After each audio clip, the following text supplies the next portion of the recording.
They say blood is thicker than water, but I learned at 73 years old that some bonds can be poisoned from within. Comment below and let me know where you're watching from, because what I'm about to tell you could happen in any town, any family, anywhere in this world. My name is Dorothy Chen, though my friends call me Dot. I've lived through 7 decades on this earth, buried 2 husbands, raised 4 children, and thought I'd seen every kind of heartbreak a woman could endure. I was wrong. The cruelest betrayal of my life came not from strangers, not from lovers who promised forever, but from the people I trusted most, my own daughter and the man she married. This story begins 3 years ago, on a crisp October morning in Bakersfield, California. I was sitting in my kitchen, the same kitchen where I'd made countless birthday cakes and Christmas cookies, watching the sun filter through my lace curtains. At 70, I thought my days of drama were behind me. I had my small house paid off, my late husband Frank's pension keeping me comfortable, and enough gold jewelry accumulated over 5 decades of marriage to feel secure. Frank always told me, Dot, gold never loses its value. Keep collecting those pieces, they're your insurance policy. That morning, my daughter Brielle called. Now, Brielle had always been my difficult child. While her siblings moved away and built their own lives, she stayed close, too close, I would later realize. At 45, she had a way of making her problems become my problems, her needs become my emergencies. Her voice was strained when she called. Mom, I need to talk to you. Can Kevin and I come over? Kevin Martinez was Brielle's husband of 3 years, a man I'd never quite warmed to. There was something about his smile that never reached his eyes, the way he'd inventory my home with his gaze whenever he visited. But I loved my daughter, so I tolerated him. Of course, sweetheart. I'll put on some coffee. They arrived within an hour, Kevin wearing his usual too-tight polo shirt and designer jeans that I suspected were knockoffs. Brielle looked tired, older than her years, with that pinched expression she got when money troubles were brewing. We sat in my living room, the same room where I'd hosted countless family gatherings, where Frank had taught our grandchildren to play chess, where I'd planned to spend my golden years in peace. The irony of that phrase, golden years, wouldn't be lost on me later. Mom, Brielle began, fidgeting with her wedding ring, we're in trouble. Kevin jumped in before she could continue. Mrs. Chen, we wouldn't ask if we weren't desperate. My contracting business is struggling, and we're behind on the mortgage. I'd heard this song before. Over the years, I'd helped them with car payments, credit card debt, even their wedding expenses. Each time, they promised it was the last time. Each time, I believed them because they were family. How much do you need? I asked, though something in my gut already knew this conversation would be different. Brielle's eyes filled with tears, real ones, I thought then. $50,000, Mom. We're going to lose the house. The number hit me like a physical blow. $50,000 was more than I'd ever been asked for, more than I had in my checking account. It was nearly everything I had liquid, aside from Frank's life insurance money that I'd promised myself I'd never touch. I don't have that kind of cash just sitting around, I said slowly. That's when Kevin leaned forward, and I caught something in his expression I'd never seen before. Calculation. Hunger. But you have other assets, right? The jewelry collection Frank left you? Some of those pieces are worth serious money. My blood turned cold. Frank's jewelry gifts weren't just accessories, they were memories. The gold bracelet he gave me for our 10th anniversary. The diamond earrings from when Brielle was born. The vintage Rolex he'd saved months to buy me for our 25th wedding anniversary. Each piece told the story of our life together, of his love, of milestones we'd celebrated.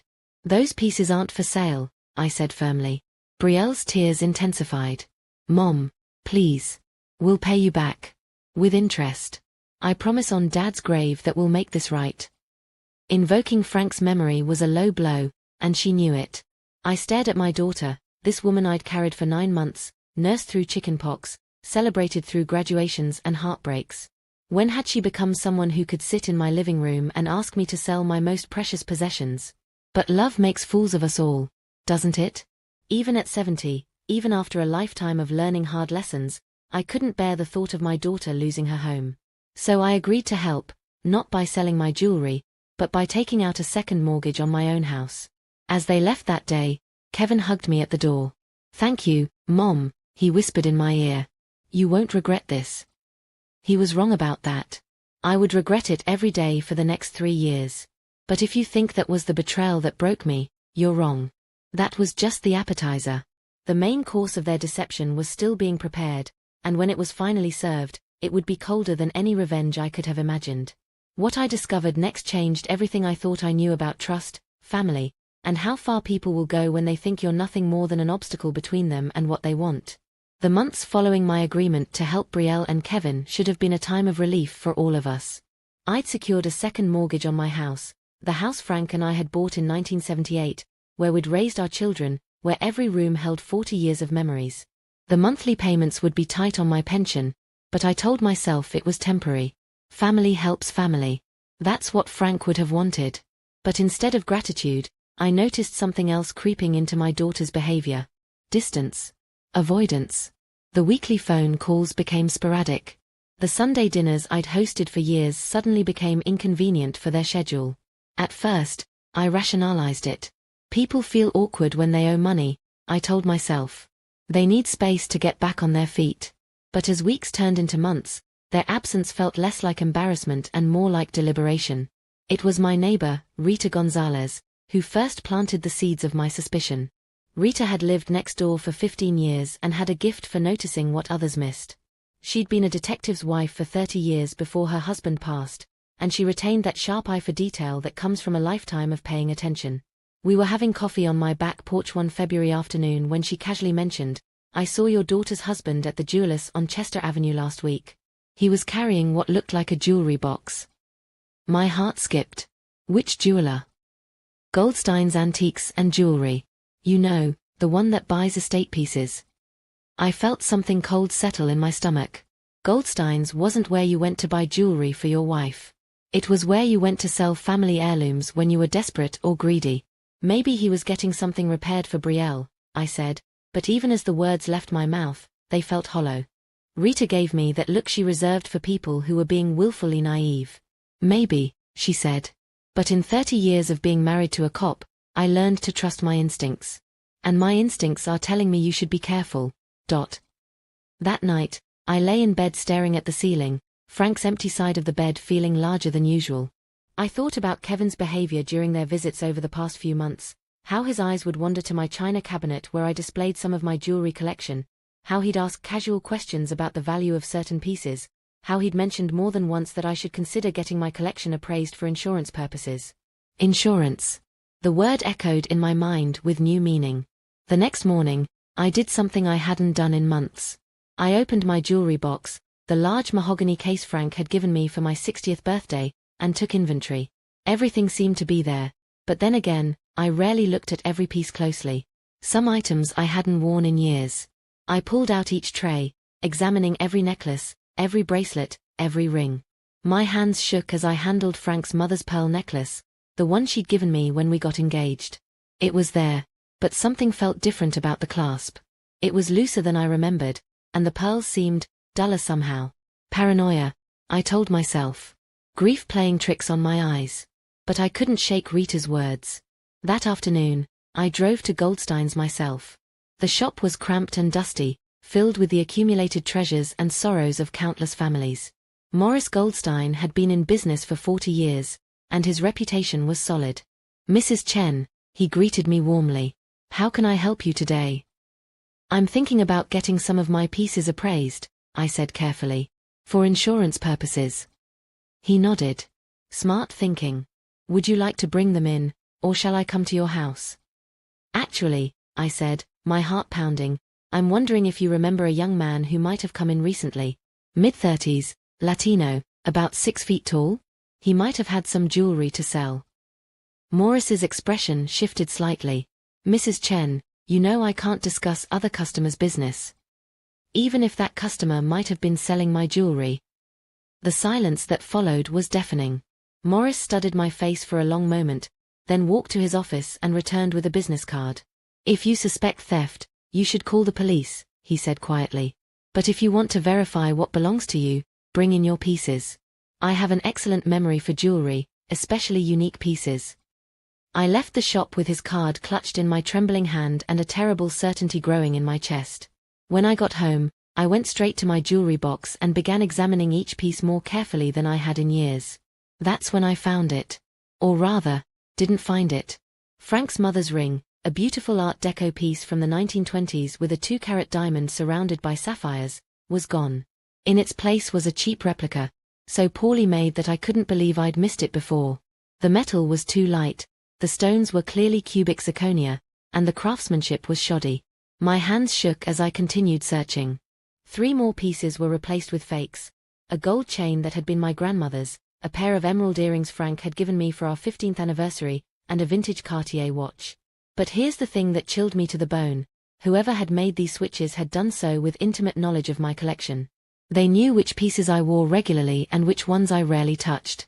They'd been careful to replace only the items I was least likely to notice missing. This wasn't a random theft. This was calculated, intimate betrayal by someone who had regular access to my home, someone who knew my habits, someone who understood which pieces would be missed and which wouldn't. Someone who had keys to my house.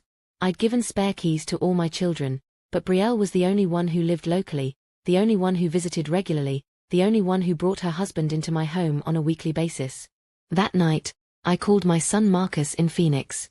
Marcus had always been my practical child, the one who became an accountant, who understood money and people's motivations around it. "Mom," he said after I explained my discovery, "you need to confront them directly. And you need to document everything before you do." "What if I'm wrong?" I whispered into the phone. "Then you'll apologize and move on. But if you're right..." His voice trailed off. "Mom, if you're right, this isn't just theft. This is a systematic betrayal by people who should love you most. And if they're stealing from you now, what else might they be planning?" His words haunted me through another sleepless night. What else might they be planning? I was about to find out that their plan was far more elaborate, far more cruel, and far more devastating than I could have imagined. And I was going to discover it in the most shocking way possible, by pretending to be asleep while my daughter's husband thought he could steal from me one final time. But first, I had to set the trap. And I had 3 months to prepare for the most important performance of my life. The next 3 months turned me into someone I never thought I'd become. A detective in my own home, gathering evidence against my own family. If you've ever had to document betrayal by people you love, you'll understand the special kind of pain that comes with it. Every piece of evidence felt like another small death, another crack in the foundation of everything I thought I knew about my daughter. I started with the jewelry. Following Marcus's advice, I photographed every piece in my collection, both the authentic items and the obvious fakes. I researched the original purchase receipts that Frank had meticulously kept in his filing system. God bless that man's attention to detail. Then I took everything to Morris Goldstein for professional appraisal and authentication. The news was worse than I'd feared. Morris confirmed that 7 pieces had been replaced with cheap imitations, with a total value of nearly $60,000. But what broke my heart wasn't the monetary loss, it was his next revelation. "Mrs. Chen," Morris said gently, "these fakes weren't made by some professional counterfeiter. They're amateur work, the kind you'd get from one of those online replica jewelry sites. Someone ordered these specifically to match your pieces." The implications hit me like a sledgehammer. This wasn't a crime of opportunity or desperation.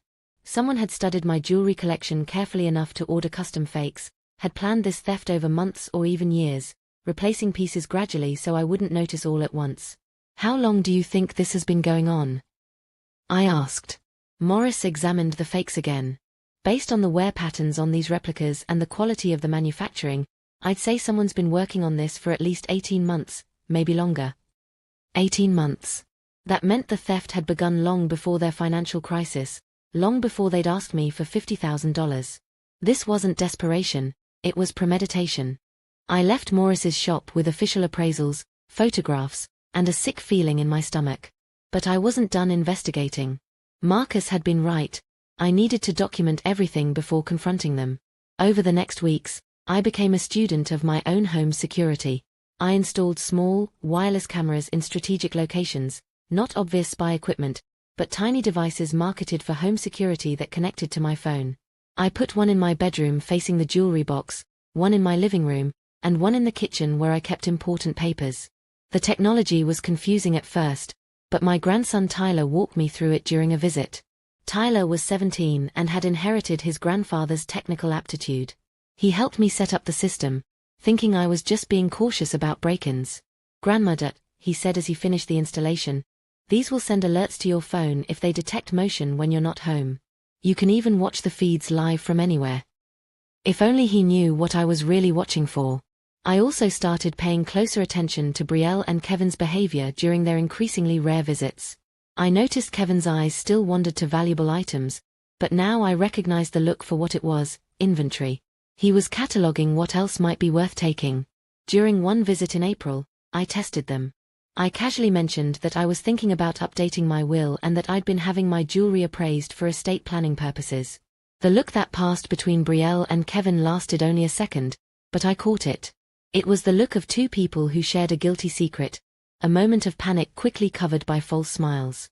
"That's smart, Mom," Brielle said, her voice just a little too bright. "You should definitely know what everything's worth." Kevin nodded enthusiastically. "Absolutely. And you should probably consider storing the most valuable pieces in a safety deposit box. A lot of elderly people get targeted by burglars who know they keep valuable items at home." Elderly people. As if I was some doddering old fool who couldn't take care of herself. The condescension in his voice made my blood boil, but I smiled sweetly and agreed that it was good advice. That comment gave me an idea for the trap I was beginning to formulate. A week later, I made a show of going to the bank and renting a safety deposit box. I made sure to mention it to Brielle during our phone conversation, describing how I'd moved my most valuable jewelry there for safekeeping. "Oh, that's wonderful, Mom," she said. "I'm so glad you're being careful. Did you move everything?" "Most of it," I replied. "I kept a few everyday pieces at home, and of course, I have the key to the safe deposit box in my purse in case I want to access something special." Another pause. Another shared look between her and Kevin that I could practically hear through the phone.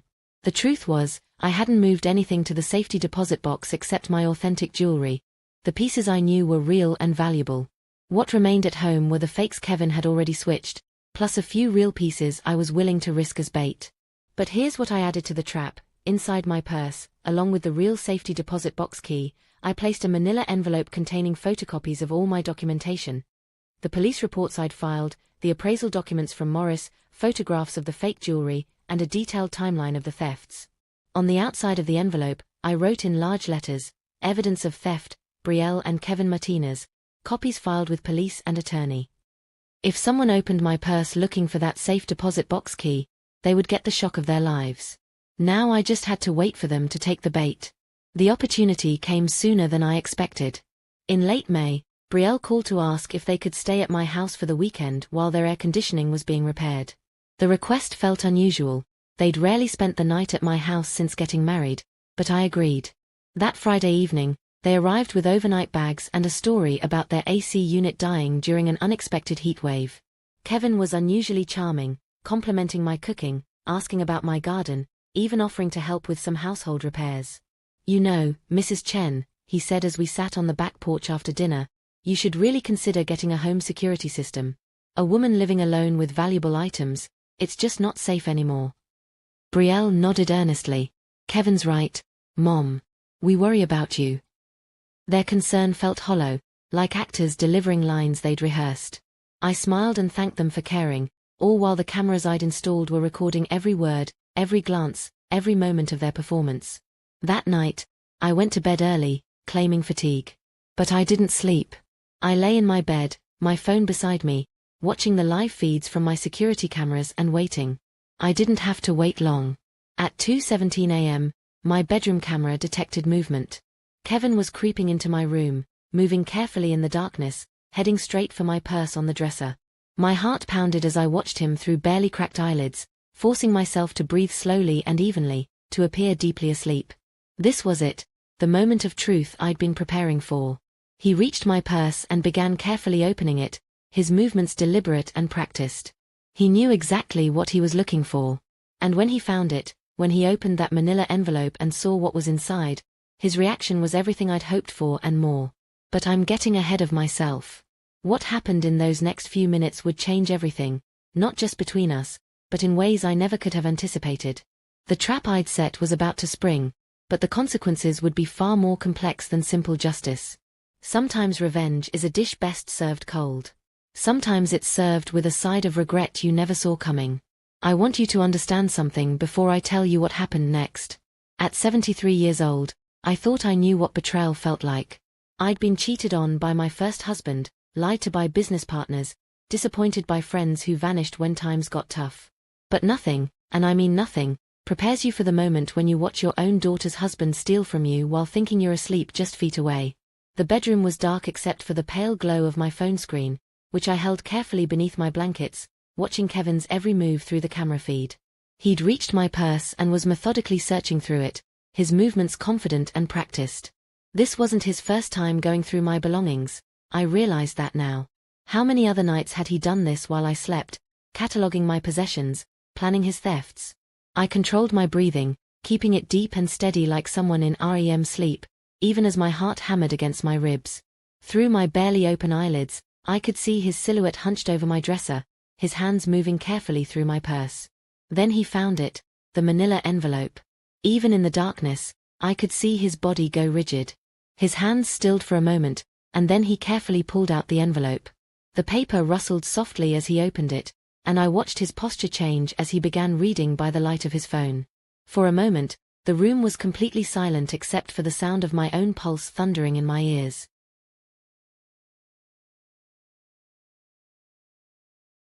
Then Kevin Martinez whispered a single word that I'll never forget: fuck.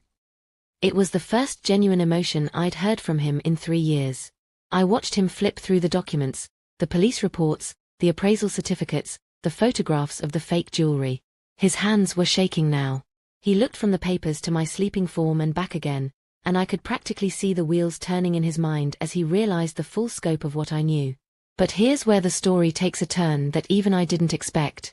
Instead of panicking, instead of waking me up, instead of running, Kevin did something that chilled me to the bone. He carefully put everything back in the envelope, returned it to my purse exactly as he'd found it, and then stood there in my bedroom for what felt like an eternity, just staring down at me. I forced myself to keep breathing steadily, to maintain the facade of deep sleep, even as every instinct screamed at me to sit up and confront him. But I needed to see what he would do next.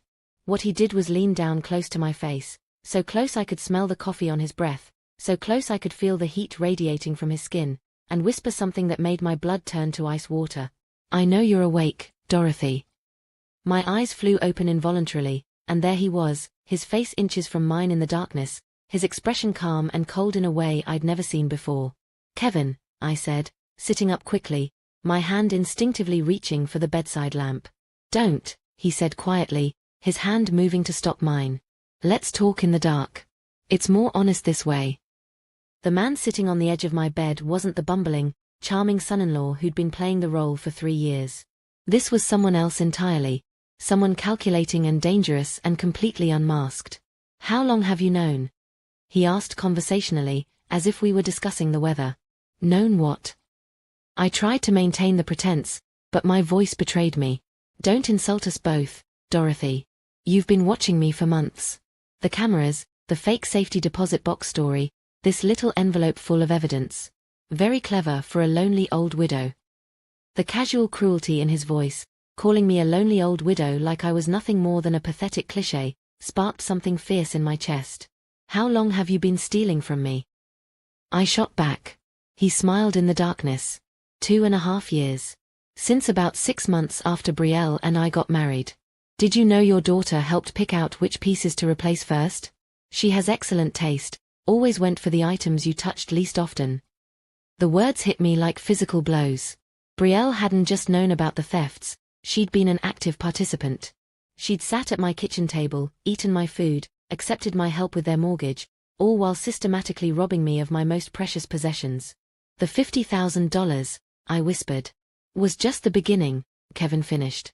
"We figured if you were willing to mortgage your house for us once, you'd do it again. And again. Until there was nothing left." "Why?" The question came out broken, barely audible. Kevin stood up and moved to my bedroom window, looking out at the street where our neighbors slept peacefully, unaware of the nightmare unfolding in the house next door. "Because you're old, Dorothy. Because your children don't visit, because you're sitting on a fortune in jewelry and property that you'll never need, and because Brielle deserves better than struggling paycheck to paycheck while her inheritance sits locked away waiting for you to die." Each word was chosen to inflict maximum damage, and it worked.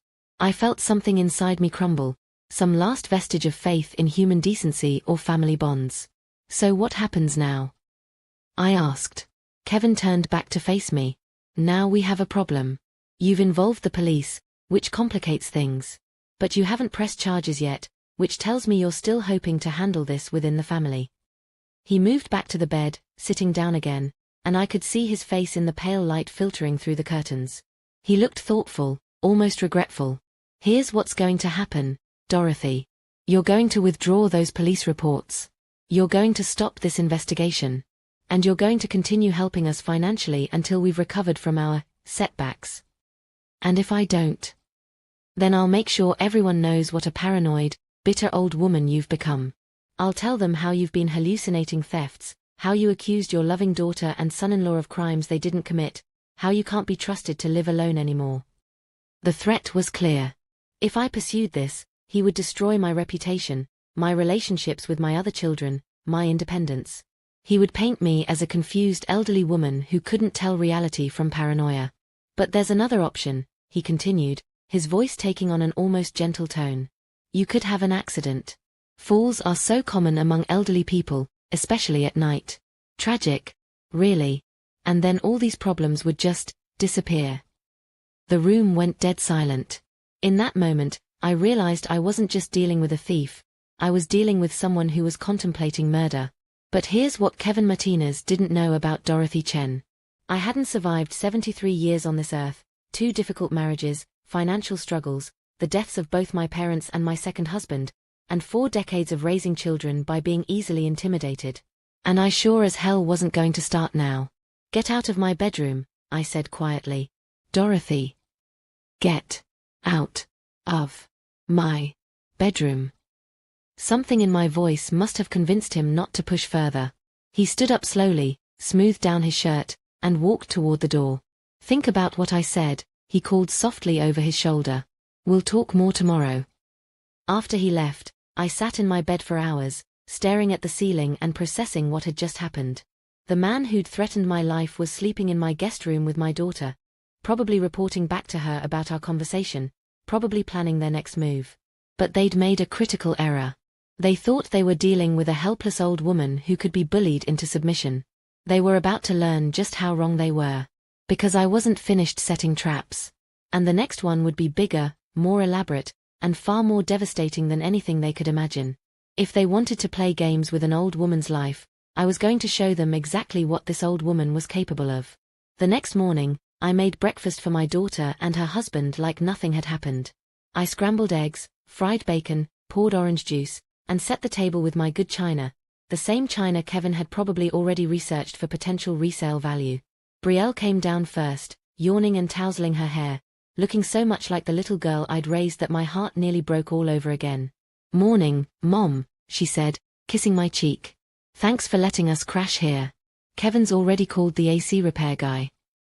I smiled and poured her coffee, studying her face for any sign that Kevin had told her about our midnight conversation. But Brielle looked genuinely relaxed, even affectionate, a performance worthy of an Academy Award, if she knew what had transpired. Kevin appeared a few minutes later, and when our eyes met across my kitchen table, he smiled that same charming smile he'd been wearing for 3 years. As if he hadn't threatened my life just hours earlier.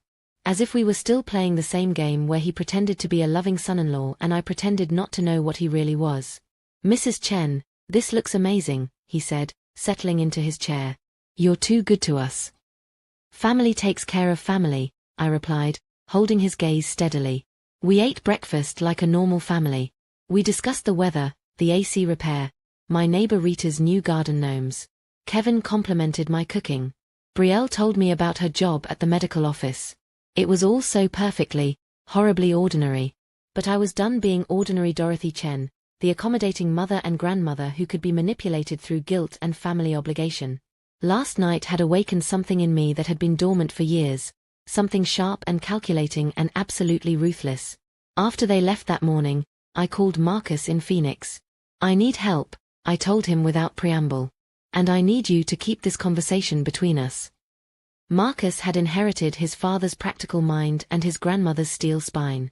When I finished telling him everything, the thefts, the threats, Kevin's midnight visit, he was quiet for a long moment.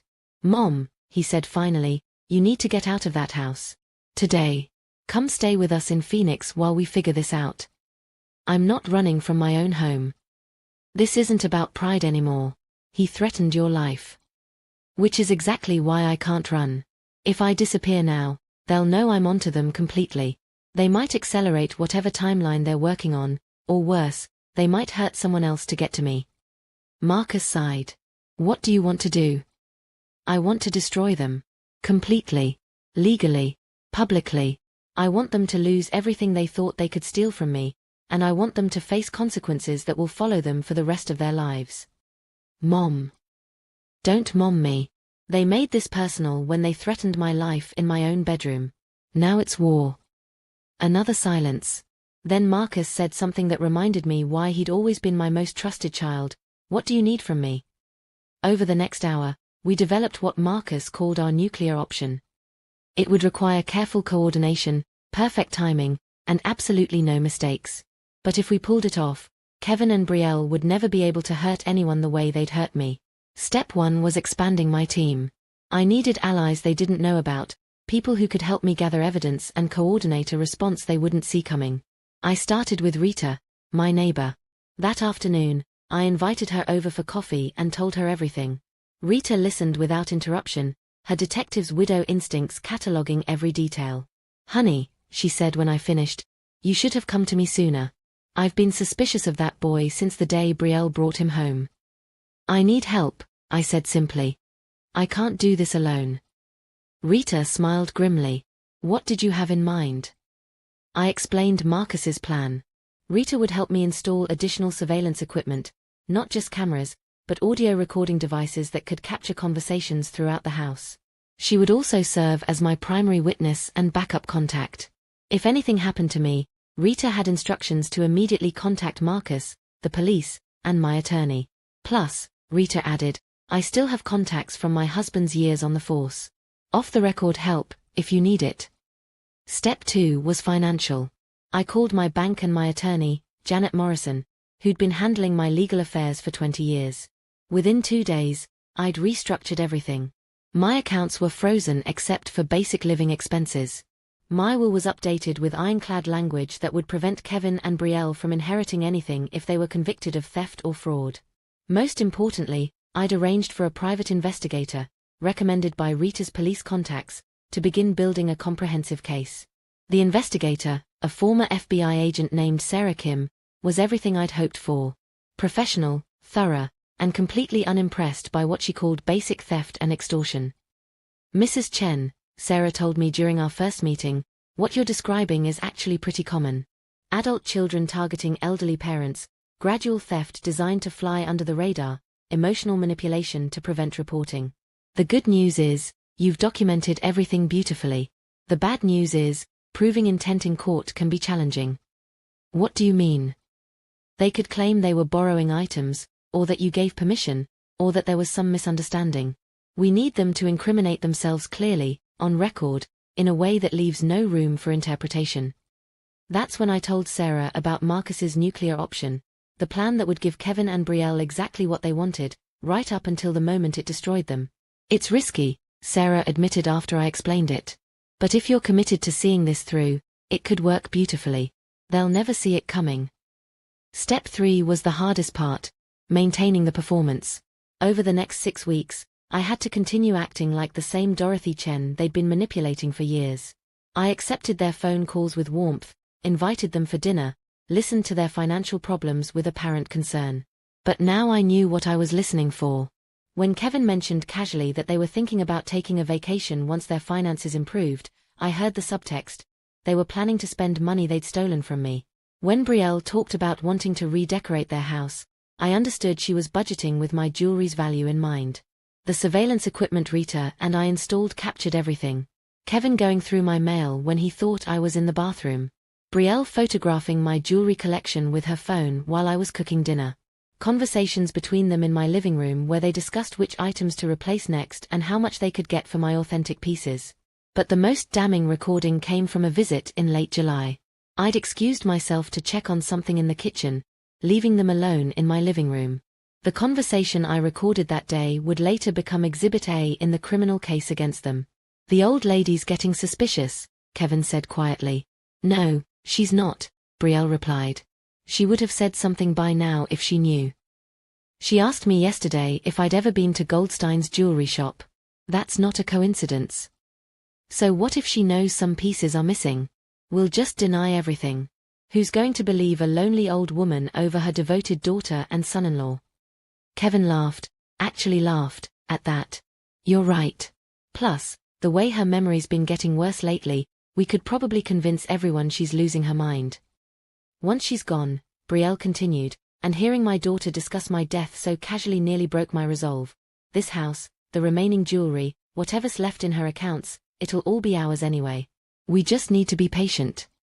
Or we could speed things up, Kevin suggested. Accidents happen all the time to elderly people living alone.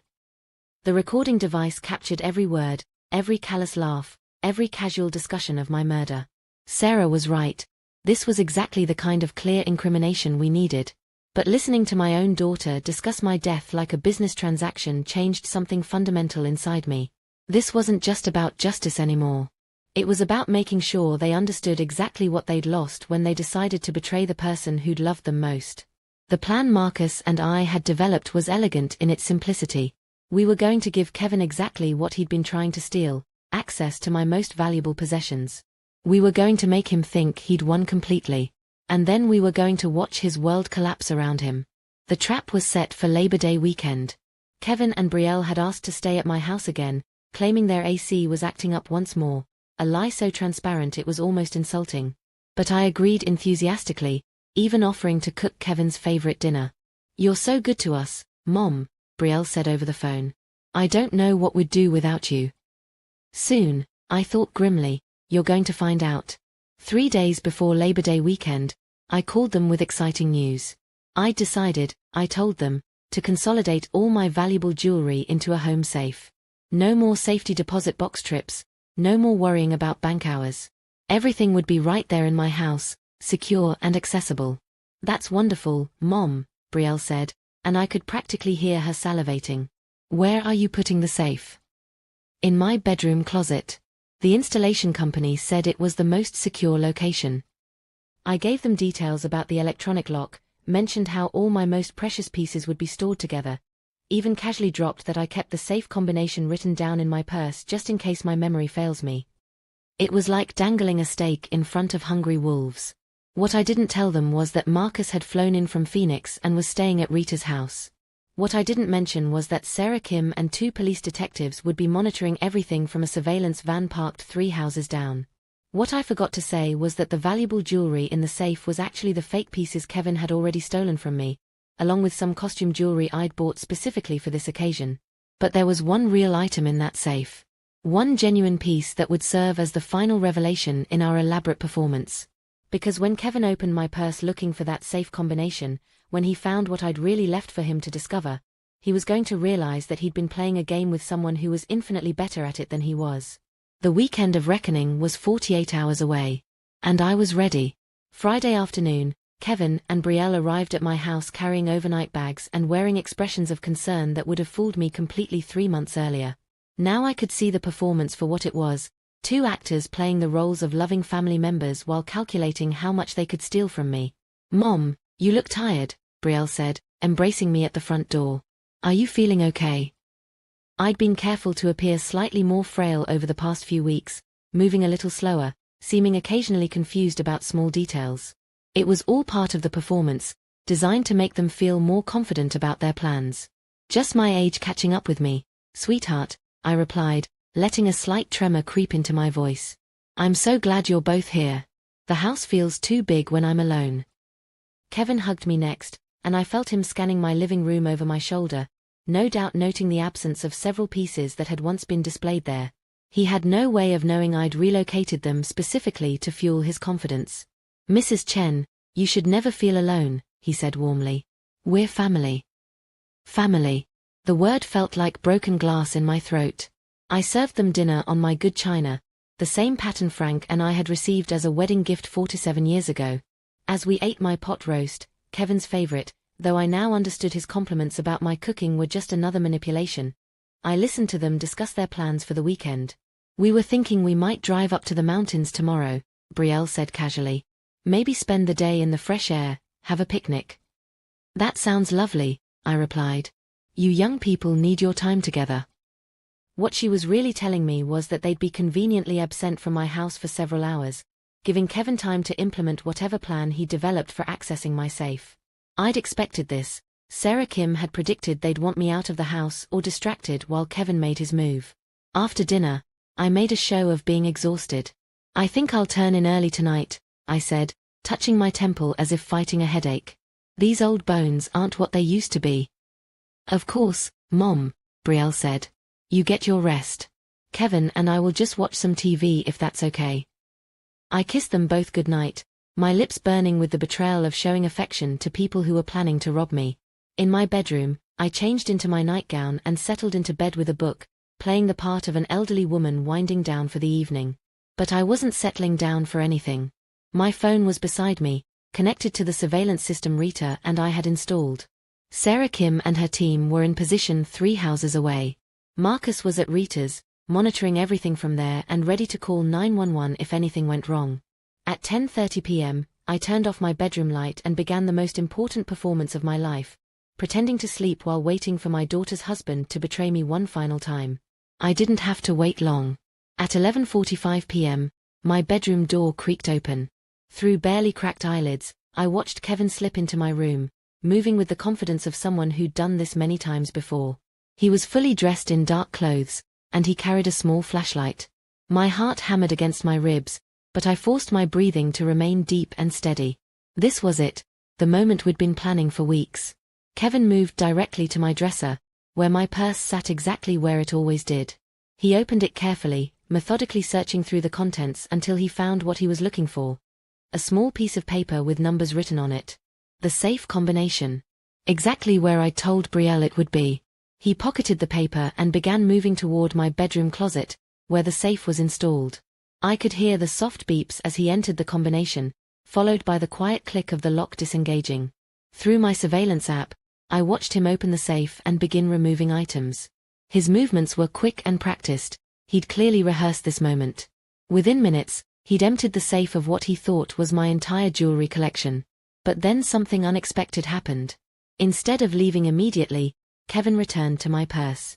He was looking for something else, something beyond the safe combination.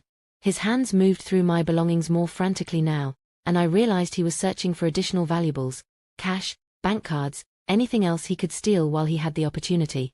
That's when he found the second envelope. I'd placed it carefully, knowing his greed would drive him to search beyond just the jewelry. This envelope was larger than the first one, sealed, and marked with words that made him freeze completely. For Kevin Martinez, the truth about what you've stolen. Even in the darkness, I could see his hands shaking as he opened it. Inside were photographs, not of jewelry or documentation, but pictures of Kevin himself. Sarah Kim's investigation had uncovered things about Kevin Martinez that even I hadn't known. Photos of him at other jewelry stores, selling items he'd stolen from elderly clients at his contracting business. Images of him meeting with known fences who specialized in stolen goods. Records of bank deposits that corresponded exactly with the dates my jewelry had gone missing. But the most damning item in the envelope was a copy of a police report from Nevada, where Kevin had been arrested 2 years before he met Brielle for running a similar scam on an elderly widow. The charges had been dropped when the victim died of natural causes before the trial, but the documentation remained. Kevin Martinez wasn't just an opportunistic thief who'd started stealing from his wife's mother. He was a career criminal who specialized in targeting elderly women, gaining their trust, and systematically robbing them. My daughter hadn't just married a thief, she'd married a predator. As Kevin read through the documents, I watched his entire body language change. The confident criminal who'd entered my room was replaced by a man who suddenly realized he'd walked into a trap that was far more comprehensive than he'd ever imagined. But I wasn't done yet. At the bottom of the envelope was a note I'd written in my own handwriting. Kevin, by the time you read this, the police have been watching you for 6 weeks. Every theft has been recorded. Every conversation has been documented. Every piece of jewelry you think you've stolen tonight is a fake, just like the fakes you've been planting in my collection for 2 years. The real jewelry is safe, and you will never touch it again. You have 2 choices: surrender yourself to the police station before sunrise, or wait for them to arrest you. Either way, your career of targeting elderly women is over. And Kevin? I was never asleep. I've been watching you the entire time. Dorothy Chen, the lonely old widow who outsmarted you. I saw him read the note twice, his hands visibly trembling. Then he looked directly at my bed, and our eyes met in the darkness. Hello, Kevin, I said quietly, sitting up and turning on my bedside lamp. For a moment, he just stared at me, the stolen jewelry scattered around him, the evidence of his crimes clutched in his shaking hands. He looked like a man who'd just realized he'd been playing chess with someone who was always 10 moves ahead. Mrs. Chen, he whispered, and for the first time in 3 years, there was no charm in his voice, no manipulation, no pretense. Just raw terror. Did you really think, I asked conversationally, that a woman who'd survived 73 years, raised 4 children, and buried 2 husbands would be outsmarted by a small-time criminal like you? Before he could answer, the sound of police sirens began growing louder outside my house. Kevin Martinez had finally gotten exactly what he deserved. But as satisfying as that moment was, I was about to discover that revenge, even perfectly executed revenge, comes with consequences you can never fully predict. The next few minutes unfolded like a carefully choreographed dance that I'd been rehearsing for months. As the police sirens grew louder outside my house, Kevin dropped the jewelry and documents as if they were on fire, his eyes darting frantically around my bedroom like a trapped animal looking for an escape route. Mrs. Chen, please, he began, his voice cracking with desperation. We can work this out. I can explain everything. The time for explanations ended 6 months ago when you started stealing from me, I replied calmly. The time for working things out ended when you threatened my life in this very room. The sound of car doors slamming and heavy footsteps on my front porch interrupted his response. I reached for my robe and stood up slowly, deliberately taking my time while Kevin stood frozen among the evidence of his crimes. Dorothy. Police. Open up, came Sarah Kim's voice from my front door. Coming. I called back, then looked at Kevin one final time. You have about 30 seconds to decide how you want this to go. Quietly, or with your neighbors watching you get dragged out in handcuffs. Kevin's face cycled through emotions I'd never seen before. Panic, rage, desperation, and finally, defeat. The charming mask he'd worn for 3 years had completely fallen away, revealing someone pathetic and small and utterly broken. I walked to my front door and opened it to find Sarah Kim flanked by 2 detectives from the Bakersfield Police Department. Behind them stood Marcus, who'd driven over from Rita's house the moment the arrest began. Mrs. Chen, Sarah said formally, though her eyes were warm with satisfaction, we have a warrant for the arrest of Kevin Martinez on charges of grand theft, elder abuse, and conspiracy to commit fraud. He's in my bedroom, I said simply. He's been stealing from me for over 2 years, and tonight he took what he thought was my entire jewelry collection from my bedroom safe. Detective Maria Santos, a woman about my daughter's age with kind eyes and steel in her voice, nodded grimly. We're going to need you to step outside while we make the arrest. This could get complicated. As it turned out, it got very complicated very quickly. When the detectives entered my bedroom, they found Kevin exactly where I'd left him, standing among scattered jewelry and documents like a statue. But they also found something I hadn't expected. My daughter Brielle, who must have come upstairs when she heard the commotion, standing in my bedroom doorway with an expression of absolute shock. Mom, she said, looking from the police officers to Kevin to me. What's happening? Why are there police in your house? For a moment, I felt a flicker of hope. Maybe Brielle hadn't been fully complicit. Maybe Kevin had manipulated her the same way he'd tried to manipulate me. Maybe my daughter could still be saved from the consequences of his crimes. That hope died quickly. Detective Santos began reading Kevin his rights, and as the handcuffs came out, Brielle's expression shifted from confusion to something much more calculating. This is insane, she said loudly. Kevin was just checking on my mother. She's been having memory problems lately, and we were worried she might be hallucinating things. My blood turned to ice water. Even faced with overwhelming evidence, even watching her husband get arrested for theft, Brielle was still trying to manipulate the situation by claiming I was mentally incompetent. Detective Santos said to Brielle, we have extensive video and audio evidence of systematic theft spanning over 2 years. Your husband was caught on camera tonight removing jewelry from your mother's safe after obtaining the combination from her purse without permission. That's impossible, Brielle protested. My mother asked Kevin to help her organize her jewelry. She's been confused about where she put things. Haven't you, Mom? She looked at me with an expression I'd seen countless times during her childhood.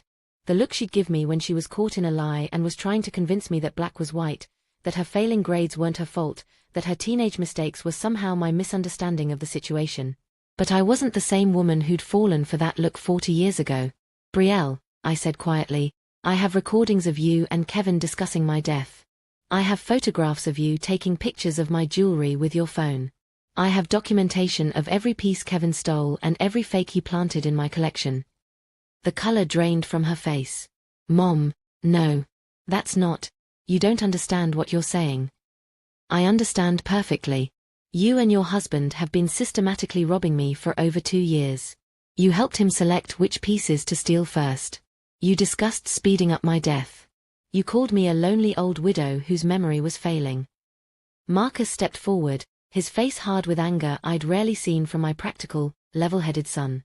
Brielle, Mom's been documenting everything for months. We have evidence that could put both of you in prison for years. Marcus, Brielle said, her voice taking on that wheedling tone she'd used as a child, you know Mom hasn't been herself lately. She gets confused, she imagines things. Stop, Detective Santos interrupted firmly. You need to step away from this situation. We have a warrant specifically for Kevin Martinez tonight, but you're making statements that could implicate you in these crimes. That's when Brielle made the mistake that sealed her fate. Instead of staying quiet, instead of calling a lawyer, instead of showing even a moment of genuine remorse for what they'd put me through, she doubled down on the lies. This is elder abuse, she shouted, loud enough for the neighbors who'd gathered outside to hear. My mother is sick. She's accusing innocent people of crimes that never happened. She needs to be in a care facility where she can get the help she needs. The silence that followed was deafening. Even Kevin, who was being loaded into the back of a police car, turned to stare at his wife with what looked like horror. Detective Santos exchanged a look with her partner, then turned back to Brielle. Are you claiming that your mother is mentally incompetent? Yes, Brielle said firmly. I'm her daughter. I know her better than anyone. She's been declining for months, and now she's having paranoid delusions about theft and conspiracy. As her family, we need to protect her from herself. I watched my daughter, my baby girl, whom I'd carried for 9 months, whom I'd nursed through colic and walked the floors with during sleepless nights, stand in my bedroom and try to have me declared mentally incompetent to cover up her crimes. Sarah Kim, who'd been quietly documenting everything, stepped forward with a tablet in her hands. Mrs. Martinez, she said formally, I'm a licensed private investigator, and I've been working with your mother for 6 weeks. She hired me, provided detailed and accurate information about the thefts, correctly identified fake jewelry by sight, and coordinated a complex investigation that led to tonight's arrest. Does that sound like someone with diminished mental capacity to you? I don't care what some private investigator says, Brielle snapped. I'm her daughter. I'm saying she's not competent to make these accusations. Detective Santos made another note in her pad. Attempting to have someone declared incompetent to avoid criminal prosecution is a serious offense.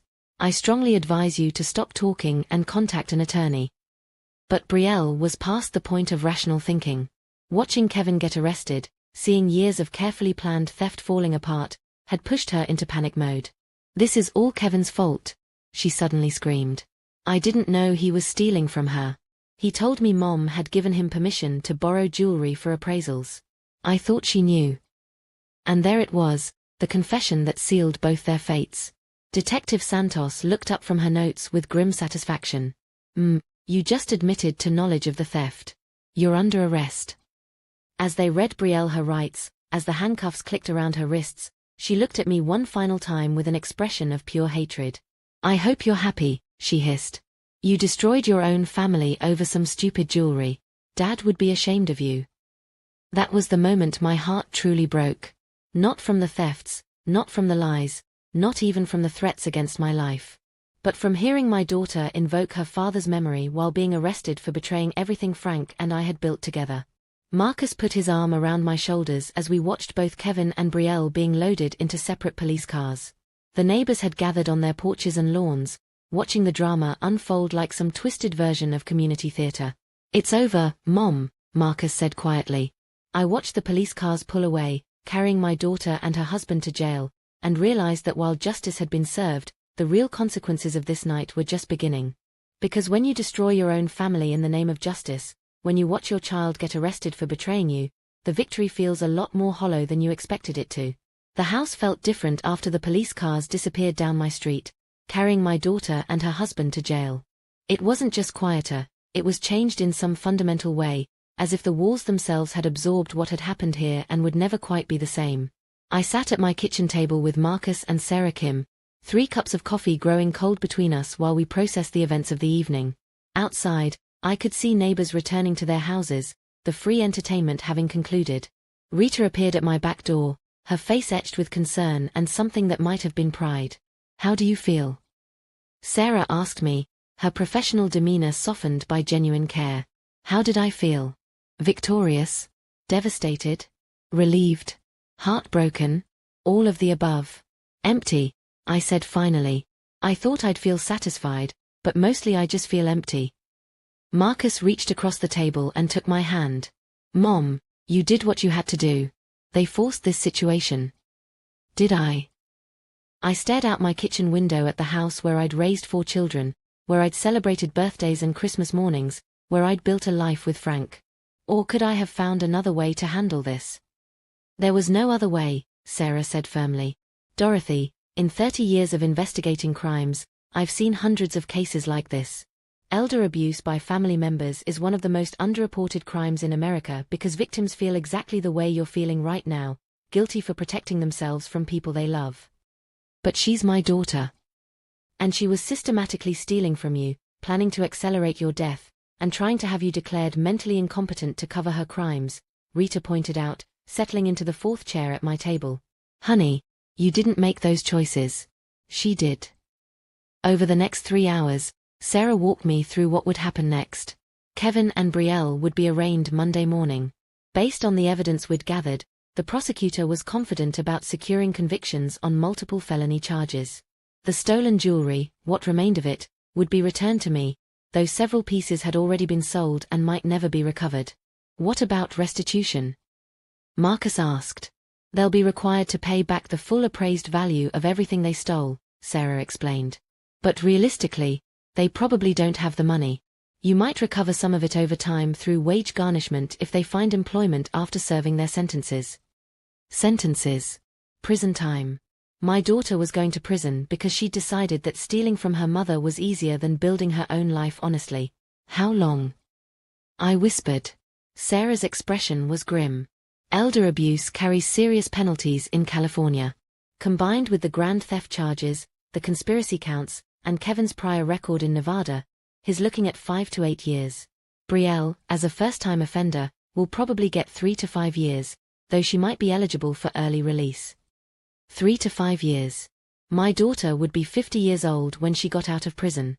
Her marriage would likely be over, her reputation destroyed, her future permanently altered. And it was my testimony that would put her there. "I need some air," I said, standing up abruptly and walking out to my back porch. The night was cool and clear, with stars visible despite the city lights. Frank used to love stargazing from this same porch, pointing out constellations and planets to our children when they were young. He'd taught Brielle to identify the Big Dipper when she was 6 years old, and she'd been so proud of that knowledge that she'd show it to every visitor for months afterward. When had that curious, eager little girl become someone who could plot my death over Sunday dinner? Marcus followed me outside and stood quietly beside me for several minutes before speaking. "You know Dad would be proud of you, right?" "Would he? Or would he be devastated that I destroyed our family?" "Mom, you didn't destroy anything. They did. You just refused to be a victim." I thought about that as we stood in comfortable silence. Frank had always admired strength, had always taught our children to stand up for themselves and protect what mattered. But he'd also believed deeply in family loyalty, in forgiveness, in giving people second chances. Would he have handled this differently? Would he have found a way to save Brielle from herself while still protecting us from her crimes? "I keep thinking about when she was little," I said finally. "Remember when she was 8 and stole money from my purse to buy candy for her whole class? She was so proud of being generous with other people's money, and when we caught her, she couldn't understand why we were upset." Marcus nodded. She cried for hours and swore she'd never steal again. Maybe I should have seen the signs then.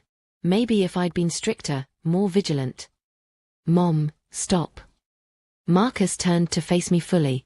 You were a good mother. You taught all of us right from wrong. The fact that Brielle chose to ignore those lessons as an adult isn't your fault. We went back inside where Sarah was packing up her files and Rita was washing our coffee cups. The house felt surreal, like a crime scene that had been cleaned up but still held the echo of violence. What happens now? I asked Sarah. Now you try to rebuild, she said simply. You've been through a trauma, Dorothy. Don't underestimate the psychological impact of being betrayed by family members. Consider counseling. Consider changing your locks. Consider whether you want to stay in this house at all. Stay in this house. It hadn't occurred to me that I might want to leave, but suddenly the idea felt like a lifeline. Every room held memories of Kevin and Brielle's visits, of dinners shared while they were secretly planning to rob me, of conversations where they pretended to care about my well-being while calculating my worth. What about the trial? I asked. Months away, probably. And there might not even be a trial if they take plea deals, which their lawyers will almost certainly recommend given the evidence against them. After Sarah and Rita left, after Marcus helped me change my locks and set up a temporary security system, after I'd gone through the motions of cleaning up and preparing for bed, I sat alone in my living room and faced the reality of what my life had become. I'd won. I'd protected myself, gathered evidence, outsmarted criminals who thought I was an easy target, and ensured they'd face justice for their crimes. So why did I feel like I'd lost everything that mattered? The answer came to me as I looked at family photos on my mantelpiece. Pictures of Brielle's high school graduation, her wedding day, Christmas mornings with grandchildren who would now grow up knowing their mother was in prison. I'd chosen justice over family. I'd chosen protection over forgiveness. I'd chosen truth over the comfortable lies that might have preserved our relationships while enabling their crimes to continue. And while I knew, intellectually, that these had been the right choices, emotionally they felt like a series of small deaths. The woman who'd raised 4 children and believed that love could conquer any problem was gone. In her place was someone harder, more suspicious, more alone. Someone who'd learned that sometimes the people you love most are the ones most capable of destroying you. But as I finally made my way to bed that night, I realized something else. I was still here. I was still strong. I was still capable of rebuilding my life on my own terms. Kevin and Brielle had tried to make me a victim, but they'd failed. They'd underestimated the resolve of a woman who'd survived 7 decades of life's challenges and emerged stronger from each one. The question now wasn't whether I could survive their betrayal. It was whether I could forgive myself for the choices I'd made to stop them. And that answer would take much longer to find. 6 months after the arrests, I stood in the produce section of my local grocery store, debating between 2 heads of lettuce, when I heard a familiar voice behind me. Mrs. Chen? Dorothy. I turned to find Jessica Walsh, Brielle's former co-worker from the medical office where she'd worked before her arrest. Jessica had always been friendly during the years when Brielle and I had a normal mother-daughter relationship, back when she'd occasionally mention me in office conversations or invite me to their Christmas parties. Now Jessica's expression was carefully neutral, polite but distant in the way people look at you when they're not sure if you're a victim or a villain. Hello, Jessica, I said quietly. How are you doing? I heard about everything that happened. Of course she had. In a city the size of Bakersfield, news travels fast, especially when it involves a mother having her own daughter arrested. The local newspaper had run a story about the case, focusing on the elder abuse angle and the amount of money involved. I'd become something of a cautionary tale, the elderly woman who'd fought back against family thieves. I'm managing, I replied, which was both true and completely inadequate to describe the complexity of my current existence. Jessica fidgeted with her shopping cart handle. I just wanted you to know, some of us at the office, we never suspected anything. Brielle always spoke so lovingly about you. She seemed devoted. She seemed devoted. Past tense. As if the woman who'd called me every week for 45 years had ceased to exist the moment the handcuffs clicked around her wrists. Jessica, can I ask you something? I said impulsively. Did Brielle ever mention financial problems at work? Before the arrest? Jessica looked uncomfortable but nodded. Actually, yes. She was always talking about money, needing more of it, wanting a better house, frustrated that other people had things she couldn't afford. She mentioned a few times that it wasn't fair how some elderly people hoarded money they'd never spend while their children struggled. Hoarded money. As if saving for my future, being careful with the resources Frank and I had worked decades to accumulate, was somehow selfish rather than responsible. Did she ever mention me specifically in those conversations? The pause that followed told me everything I needed to know. Mrs. Chen, I don't think it would help anyone for me to repeat. Please, I interrupted. I need to understand how she justified what she did. Jessica sighed. She used to say that you were sitting on a fortune while she and Kevin struggled with bills. She said it frustrated her that you wouldn't help more, that you acted like your jewelry collection was more important than your family's well-being. Each word was a small knife twist. Even while actively stealing from me, Brielle had painted herself as the victim to her co-workers, the struggling daughter with a selfish mother who wouldn't share her wealth. She also said, Jessica continued reluctantly, that you were getting forgetful, that she worried about you living alone with all those valuables, that someone needed to make decisions for you before you became completely incompetent. There it was, the narrative Brielle had been crafting for months, possibly years, before their arrest.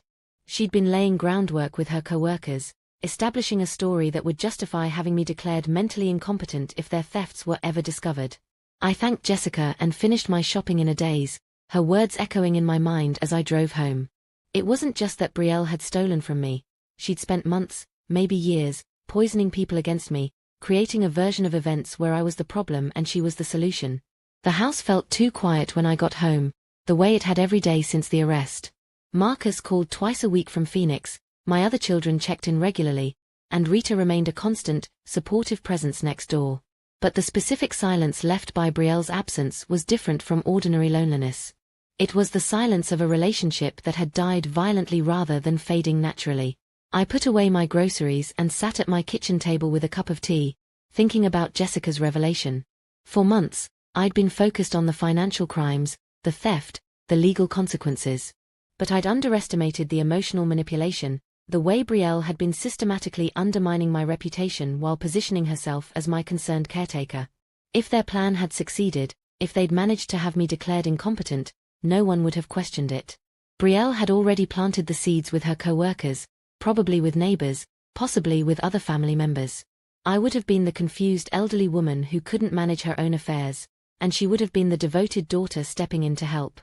The phone rang, interrupting my dark thoughts. It was my attorney, Janet Morrison, with an update I'd been dreading.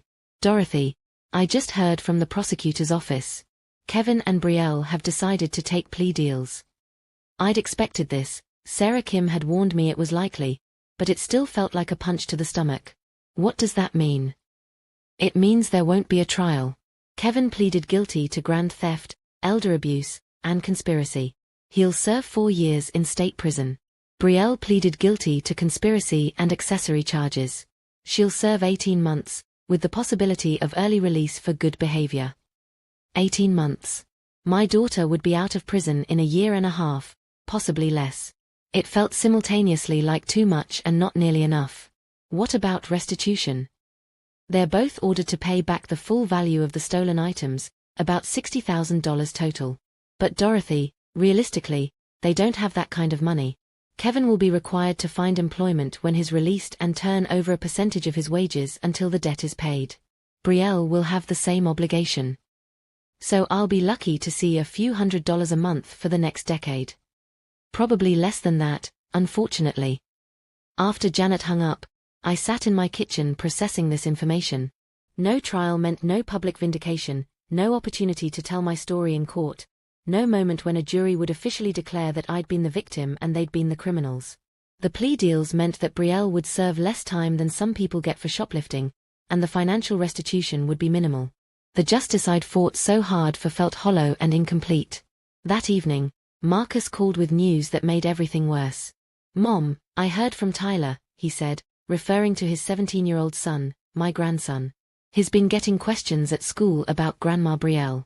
Apparently some of his classmates' parents heard about the arrest." My heart sank.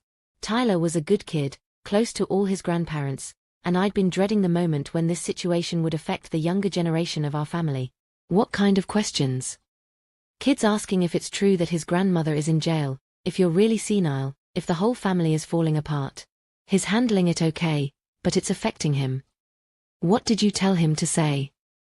Marcus was quiet for a moment. I told him to tell the truth, that his grandmother made some bad choices and is facing the consequences, but that you're strong and healthy and that our family will get through this. The truth. Such a simple concept, but it had become the most complicated thing in my life. The truth was that I'd been victimized by my daughter and her husband. The truth was also that I'd chosen to have them arrested rather than finding some other way to handle the situation. Both things could be true simultaneously, but that nuance was lost in the public narrative. A week later, I received a letter that changed everything. It was from Brielle, written from the county jail where she was being held pending her transfer to state prison.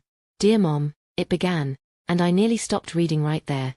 She hadn't called me Mom during her arrest, hadn't used that word when she was trying to have me declared incompetent. Now, facing 18 months in prison, I was Mom again. "I know you probably don't want to hear from me, but I needed to write this letter before I'm transferred. I've had a lot of time to think about what happened, and I want you to know that I'm sorry. Not sorry I got caught, not sorry about the consequences, sorry for what I did to you. I don't expect you to forgive me. I don't expect you to understand how I let Kevin convince me that we were helping you by managing your assets. I don't expect you to believe that I never wanted it to go as far as it did. But I need you to know that I love you. I've always loved you, even when I was making choices that hurt you. The jewelry, the money, the plans, none of that was about not loving you. It was about being weak and selfish and listening to someone who brought out the worst parts of my character. I'm not writing this to ask for anything. I know I destroyed our relationship, probably forever. I'm writing because you deserve an apology from your daughter, not from the stranger I became when I let greed and desperation make my decisions. I hope you can find peace with what happened. You were braver and smarter and stronger than we ever gave you credit for. You protected yourself when your own family wouldn't protect you, and I'm proud of you for that, even though I hate that it was necessary. I hope someday, maybe years from now, we might be able to talk again. Not to fix things, I know they can't be fixed, but just to remember that we used to love each other before I ruined everything. Your daughter, Brielle." I read the letter 3 times, crying harder each time. It was everything I'd wanted to hear and nothing I knew how to process. Was it genuine remorse, or was it manipulation from someone who'd had months to craft the perfect apology? Was she taking responsibility, or was she still blaming Kevin for corrupting her? Did it matter? The woman I'd raised, the daughter I'd loved for 45 years, was in that letter somewhere. But so was the person who'd systematically stolen from me, who'd discussed accelerating my death, who'd tried to have me declared incompetent to cover her crimes. Both versions of Brielle were real. Both versions were my daughter. And I had to find a way to live with that impossible truth. I folded the letter carefully and put it in my desk drawer, next to the legal documents and evidence files from the investigation. Someday, I thought, I might know what to do with it. Someday I might understand whether forgiveness was possible or if some betrayals create wounds that never fully heal. But that day wasn't today. Today, I was still learning how to live in a world where I'd had to choose between protecting myself and protecting my daughter, and where both choices had cost me more than I'd ever imagined possible. The story wasn't over. In some ways, it was just beginning. 2 years after the arrests, I was tending my garden on a warm September morning when a car I didn't recognize pulled into my driveway. I straightened up, my hand instinctively moving to the phone in my pocket, a habit I'd developed since learning that the people closest to you could be the ones who posed the greatest threat. But when the car door opened and I saw who stepped out, every carefully constructed wall I'd built around my heart cracked just a little. It was Brielle.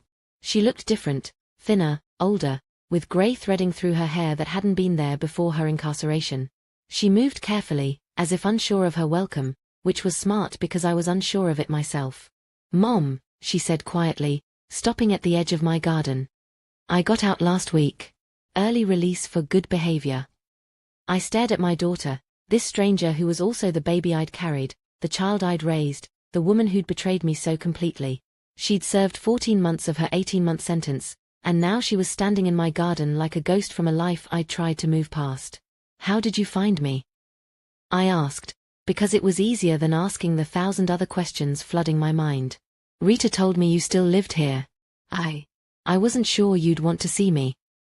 Rita, my loyal neighbor, had stayed in touch with Brielle during her incarceration, sending occasional updates on my well-being without my knowledge. I should have been angry about that betrayal of trust, but mostly I was grateful that someone had been watching out for both of us. I don't know if I want to see you, I said honestly. But you're here, so I guess we're both about to find out. Brielle nodded, accepting the tentative nature of this encounter. Could we sit somewhere and talk? I understand if you say no. I looked at this woman who'd been my daughter for 47 years and my enemy for the last 3, trying to decide what Frank would have done in this situation. He'd believed in second chances, in forgiveness, in the possibility of redemption even after the worst betrayals. But he'd also believed in protecting what mattered most. We can sit on the back porch, I said finally. But first, I need to ask you something.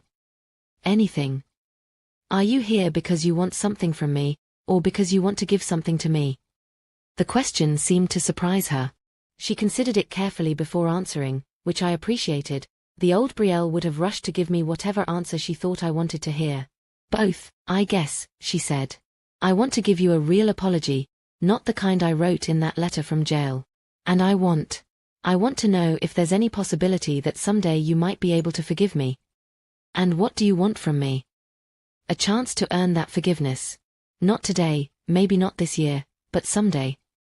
We walked to my back porch, the same place where I'd sat with Rita planning my investigation, where I'd processed the devastating revelations about Kevin's criminal history, where I tried to reconcile loving my daughter with protecting myself from her. As we settled into the same chairs Frank and I had shared for decades, I studied Brielle's face for signs of the manipulation I'd learned to recognize. But what I saw instead was exhaustion, regret, and something that might have been genuine remorse. Tell me about prison, I said. It was. She paused, searching for words. Educational. Not in the way you'd expect, but it gave me time to think without Kevin's influence, without the constant pressure of maintaining lies. I did a lot of reading, some counseling, and I worked in the prison library. Did you think about what you'd done to me? Every day. Her voice was steady but quiet. I thought about the night you caught Kevin in your bedroom, about how terrified you must have been, about how we made you feel unsafe in your own home. I thought about the years of stealing from you while sitting at your dinner table, accepting your help while planning to take more. And I realized that I'd become someone I didn't recognize. Someone who could justify any action if it benefited me. Someone who'd convinced herself that you owed us your money and your possessions because we were family. I poured 2 glasses of iced tea from the pitcher I'd brought outside, giving myself time to process her words. She was saying the right things, but I'd heard her say the right things for 3 years while systematically robbing me. What about Kevin? I asked. We're divorced. The papers were finalized while I was inside. She took a sip of tea, her hands steady. I finally understood that he wasn't just a bad influence, he was a predator who targeted vulnerable people, and I let him convince me that you were vulnerable rather than recognizing that we were the threat. Are you in contact with him? No. And I won't be. Ever.